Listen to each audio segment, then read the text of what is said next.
आप देख रहे हैं दुनिया भर की खबरें और ये रही आज की सुर्खियां। यमन के हौथीज ने इजराइल पर दागी हाइपरसोनिक मिसाइल। या सारी का दावा, इजराइल अमेरिका के एयर डिफेंस को कर दिया फेल। ईरान पर मुमकिन हमले से पहले अलग पड़ा इजराइल, कई अरब देशों ने बढ़ाई दूरी। ईरानी सदर मसूद पेज़ेश्कियान का बयान, इजरायली हमले का मुंह तोड़ जवाब देंगे लाले की जान। नॉर्थ गजा में 4 लाख लोगों की जिंदगी पर मंडरा रही मौत। इजरायली फौज ने हर तरफ से घेरा, खाना पानी बंद, बमबारी जारी। जबालिया में सबसे बुरे हालात, आज भी करीब 30 लोग शहीद, अस्पताल बन रहे कब्रिस्तान। और यूक्रेनी फौज में बगावत जैसे हालात। उधर किम जोंग उन बोले, यूक्रेन और साउथ कोरिया हैं अमेरिका के खराब नस्ल के कुत्ते। आजाद बोल इंडिया में आपका खैर मकदम है। आपके साथ में आदिल खान आजाद। आज है 22 अक्टूबर 2024 और आप देख रहे हैं रात 10 बजे का स्पेशल शो दुनिया भर की खबरें। चलिए शुरू करते हैं दुनिया भर की खबरों का ये सफर तफसील से, लेकिन शुरुआत गजा से। वो गजा जो खबरों से हल्के हल्के गायब हो रहा है, और यकीन मानिए गजा में सबसे बुरे जुल्म का दौर चल रहा है। नॉर्थ गजा में कमल अदवान अस्पताल के चीफ डॉक्टर हुसाम अबू सफिया ने नॉर्थ गजा में आईडीएफ के हाथों घेरे गए कमल अदवान अस्पताल से सामने आ रही तबाही और हिला देने वाली खबरों का खुलासा किया है, जो आपको हिला देगा। उन्होंने फलस्तीनी मीडिया को खबर भेजी है कि अस्पताल एक सामूहिक कब्र, एक मुश्तरका कब्र बनने की कगार पर है, जिसमें शहीदों को दफनाया जा रहा है, वो भी बिना कफन के। दोस्तों, जिस अस्पताल में लोगों की जान बचाई जाती थी, अब वहीं पर लोग मारे जा रहे हैं और वहीं पर दफनाए जा रहे हैं। कोई ना बाहर जा सकता है, ना कोई अंदर आ सकता है। जो लोग अपनी जमीन पर आजादी से जी ना सके, उन्हें मौत के बाद भी अपनी कब्र के लिए अलग से 2 गज जमीन नहीं मिल पा रही है। दोस्तों, ये पूरी दुनिया और अरब के हुक्मरानों के लिए शर्म से डूब मरने का मकाम है, जिन्होंने निहत्थे फलस्तीनियों को मरने के लिए पीछे तन्हा छोड़ दिया। अभी 2-3 और खबरें गजा पर ही रहेंगी, बाकी फिर बाद में। गजा की मेडिकल सोर्सेस के मुताबिक इजरायली फौज ने हमलों से जूझ रही गजा पट्टी में, यह खबर जो मैं पढ़ रहा हूं उसे लेके जाने तक कम से कम 35 फलस्तीनियों को मार डाला, जिनमें नॉर्थ गजा के सबसे ज्यादा 26 लोग भी शामिल हैं। नहीं कहना चाहता, फिर भी कह देता हूं कि जब आप ये खबर देख रहे होंगे, ये तादाद बहुत आगे निकल चुकी होगी। मुझे शर्म आती है कि मैं रोज लाशों की खबर सुनाता हूं, जैसे यही मेरा पेशा बन गया हो। मैं ये नहीं करना चाहता, खुदा की कसम मैं ये नहीं करना चाहता, मगर किसी को तो करना होगा, किसी को तो खबर सुनानी होगी। खबर सुनाते सुनाते ऐसा लगने लगा है कि जैसे न जाने कितने अपने जानने वाले बच्चों और लोगों को खो चुका हूं मैं, और न जाने कितनों को खोना अभी बाकी है। मेरे साथियों, लगभग 4 लाख फलस्तीनी लगातार 18 दिनों से नॉर्थ गजा में, खासकर जबालिया रिफ्यूजी कैंप में, इजरायली बमबारी और घेराबंदी की जद में हैं। फलस्तीनी मीडिया वर्कर्स, मकामी लोग और अस्पतालों के अफसरान ने वार्निंग जारी की है कि इजराइल बुरी तरह से नॉर्थ गजा को तबाह कर रहा है, ऐसे कि जैसे यहां कभी कोई मकान था ही नहीं, सब मटिया मेट हो रहा है, सब जमींदोज। कुछ न्यूज नेटवर्क की रिपोर्ट के मुताबिक गजा के सिविल डिफेंस के स्पोक्सपर्सन महमूद बासल ने एक बयान में कहा कि आज हम नॉर्थ गजा पट्टी में जो भी देख रहे हैं, उसमें मेनली आम सिटीजन्स को निशाना बनाया जा रहा है, आम शहरियों को निशाना बनाया जा रहा है। इजराइल भारी तोपखाने के साथ बेघर फलस्तीनियों को निशाना बना रहा है, और हमारी टीमें कई शहीदों तक, सिविल डिफेंस की टीमें कई शहीदों तक नहीं पहुंच पा रही, उनकी बॉडी सड़कों पर हैं।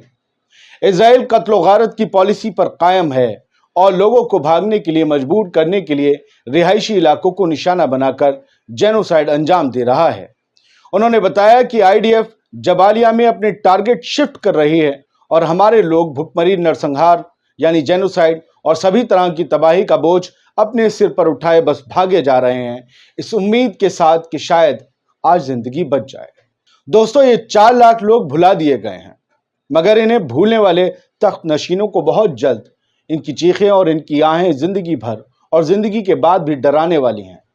जो आज चैन से हैं, वो यौम आखिर तक बेचैन रहने के लिए चुन लिए गए हैं, क्योंकि हम सबसे पूछा जाएगा, और उनसे खास कर पूछा जाएगा कि जब ये जुल्म हो रहा था, इंसानों का खून पानी से भी बदतर तरीके से बहाया जा रहा था, तो हम क्या कर रहे थे? हम क्या कर रहे थे? तुम क्या कर रहे थे? एक और खबर का रुख करते हैं। गजा के खान यूनिस में एक शख्स रहता है, मैं उसकी कहानी आपको सुनाने जा रहा हूं, गौर से सुनिएगा। खान यूनिस में 46 साल की फलस्तीनी शख्स इयाद अल-मसरी को जंग ने बहुत से जख्म दिए हैं। उन्होंने जिन हालातों का सामना किया है वैसा सामना सबके लिए करना आसान नहीं होता। जंग में उनका एक जवान बेटा यूसुफ मारा गया। उनका और एक बेटा लापता हो गया जिसका नाम जिहाद है। वो उसकी तस्वीर, यूसुफ की तस्वीर निहारते रहते हैं। उनका तीसरा बेटा फिराज भी इजरायली हमलों के चलते उनसे अलग हो गया, बिछड़ गया, जो फिलहाल नॉर्थ गजा में फंसा हुआ है। इयाद अल-मसरी को इजरायली उठा ले गए थे। उन्हें 2 महीने के लिए कैद भी किया था। जब वो घर लौटे तो घर की जगह टेंट मिला। घर तबाह हो चुका था। अब टेंट ही आशियाना है और टेंट ही बावर्ची खाना है। इस बावर्ची खाने में कोई नेमत खाना नहीं है। कुछ कनस्तर हैं जो खाली हैं। कुछ जैतून के फल दिखाई देते हैं। आटे के बर्तन भी खाली हैं, भरे नहीं हैं। हाँ, इयाद अल-मसरी की आंखें जरूर भरी हुई हैं, जो अब अपनी बीवी और बाकी बच्चों के साथ अपने बिछड़ चुके बच्चों का इंतजार करती रहती हैं। गजा में पिछले 1 साल से कोई शख्स काम नहीं कर रहा, बस इंतजार कर रहा है। अब देखिए, अल जजीरा की खबर भी यही तस्दीक करती है कि नॉर्थ गजा में हालात बुरे हैं।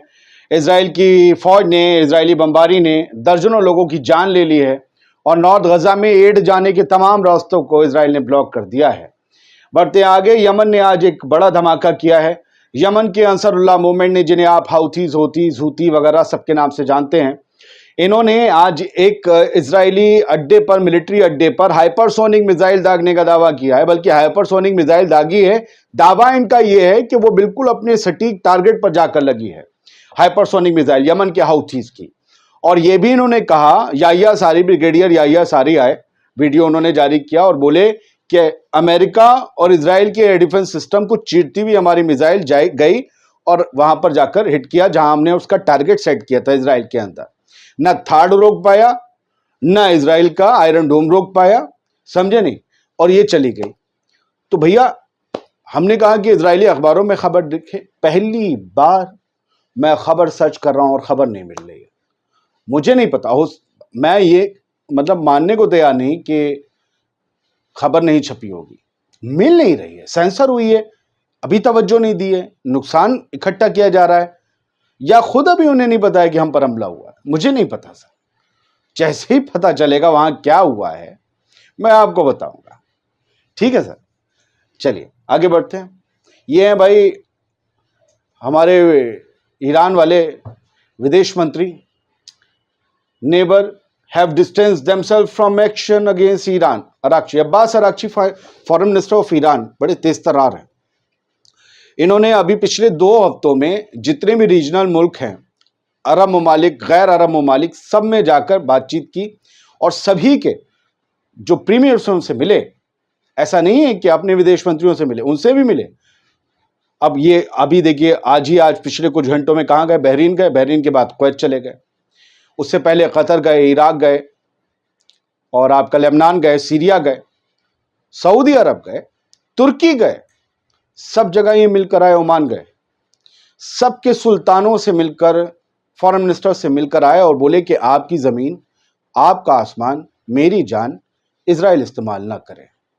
अगर वो करेगा तो फिर भरेगा वो भी जो करने देगा, क्योंकि हम ये मानेंगे कि आप उनके साथ हमारे ऊपर हुए हमले में शामिल हैं। वो कह रहा बोरा हो गया, हम पर हमला करेगा, करने दो भाई, हमने तो उनके लिए बड़ी तैयारी करके रखी है, लेकिन बस आप ऐसा करिएगा, ये मत करिएगा। तो अब नेबर्स जो हैं, तमाम अरब ममालिक और गैर अरब ममालिक, जहां जहां ये गए, उन सब ने ईरान से कहा है कि हम इजराइल का बिल्कुल साथ नहीं देंगे, हम साथ छोड़ रहे हैं इस मामले में उनका, समझे? कोई यारी नहीं निभाएंगे। वो अगर हमला करते हैं आप पर, ईरान पर, तो ना हमारी जमीन ना आसमान, कुछ नहीं मिलेगा उन्हें। ये खुद दावा किया है 22 अक्टूबर 2024 की खबर में Abbas Araghchi, foreign minister of Iran ने। और आप अगर इसे पढ़ेंगे अंदर तो आप ये सब जान लेंगे। अब्बास अराक्ची का एक और बयान है जो कुछ न्यूज़ नेटवर्क ने छापा है।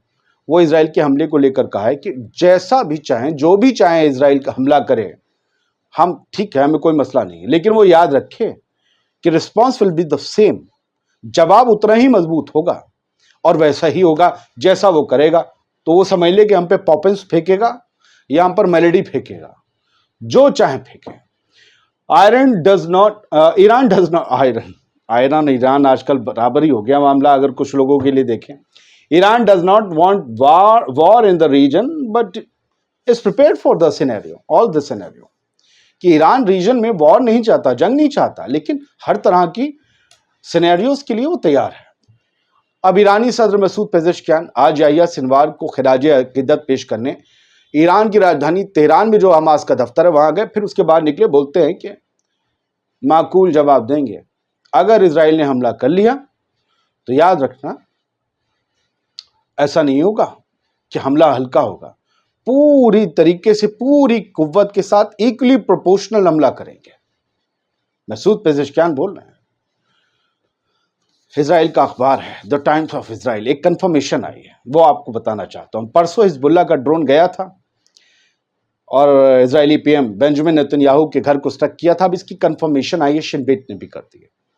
ये पता चला है कि नेतन्याहू के घर का कौन सा कैसरिया में कौन सा हिस्सा जो है वो हिट हुआ था हिजबुल्लाह के ड्रोन से। नेतन्याहू के बेडरूम की विंडो जो है उस पर हिट किया था ये ड्रोन। अच्छा था, दिन था, रात होती तो हो सकता है भाई बेडरूम में होते नेतन्याहू, उनको चोट वोट लग सकती थी। तो सैटरडे को जो हमला हुआ था, यस एक्यूरेट था हिजबुल्लाह का और नेतन्याहू के घर को उसने जाकर, अब वो ड्रोन ये बता रहे हैं ऐसे ही था कि बस खिड़की को नुकसान पहुंचा। अगर बड़ा वाला होता तो क्या होता, इन लोगों के बराबर ही होता तो क्या होता। यूक्रेन की फौज में बगावत जैसे हालात हैं, ये रूसी अखबार आरटी का कहना है। Ukrainian troops increasingly refusing order, Ukraine के फौजी ऑर्डर मानने से लगातार इनकार कर रहे हैं। अभी एक टुकड़ी को भेजा गया था, बताया गया एक ब्रिगेड को सुमी रीजन भेजा गया था, वो सब लोग म्यूटनी पे उतर आए, बगावत पर उतर आए, विद्रोह पर उतर आए और बोले कि नहीं जाएंगे, क्योंकि अब हमें जो है the future of the war is bleak for their interest because there are not enough replacement. इन सबको अब जंग का कोई भविष्य नजर नहीं आ रहा। कह रहे हैं नाटो पीछे है, अमेरिका पीछे है, उसके बावजूद 2 साल 2.5 साल तीसरे साल पूरे होने की तरफ बढ़ रहा है, कोई नतीजा नहीं, नुकसान उठा रहा है, ना लड़ेंगे। अब देखिए भाई, साउथ कोरिया और यूक्रेन, कीव उनकी राजधानी है, सियोल उनकी राजधानी है, इनको प्योंगयांग यानी नॉर्थ कोरिया ने कुत्ता बुलाया अमेरिका का, कहा कि ये बुरी नस्ल के खराब कुत्ते हैं ये अमेरिका के पाले हुए, साउथ कोरिया और यूक्रेन। क्यों? असल में यूक्रेन और साउथ कोरिया दोनों ने ये कहा था कि रूस में अपने दोस्त पुतिन की मदद के लिए नॉर्थ कोरिया के Kim Jong Un north Korea के फौजियों को यूक्रेन के खिलाफ लड़ने के लिए भेज रहे हैं या भेज चुके हैं। तो इन्होंने ये कहा कि ये सब लोग जो हैं खराब नस्ल वाले हैं। अब मैं दोबारा वो लफ्ज़ नहीं कहूँगा। फिलहाल इन सब के बीच कट्टम जुज्जा चल रहा है, जो भी है वो आपके सामने रख दिया है ईमानदारी से, ट्रांसपेरेंसी के साथ। उम्मीद करता हूँ कि खबरें बहुत सी बुरी थी, कोशिश आपको अच्छी लगी होगी। दुनिया टुडे हमारा दूसरा चैनल है, आज वहाँ पर वीडियो क्लिप्स के साथ वीडियो डाला, डिमोनेटाइज हो गया, लेकिन फिर भी पब्लिश कर दिया। लोग यहाँ कहते हैं कि तुम डरते हो, ये नहीं करते। अरे भाई डरने दो हमें, क्योंकि खबर हमारा जुनून है, हमारा पैशन है। लोग बेसब्री से इंतज़ार करते हैं, उन्हें खबर दिखाने दो। तुम्हें अगर वीडियो देखने हैं तुम लोगों को जाकर किसी को, तो बहुत से चैनल होंगे और पता नहीं वो बेचारे कैसे करते हों, जो भी है। फिलहाल मेरे साथ तो दिक्कत है। बहुत शुक्रिया, सलामत रहिए। हाँ, दुनिया टुडे पर वो वीडियो देख लीजिए। सलामत रहिए।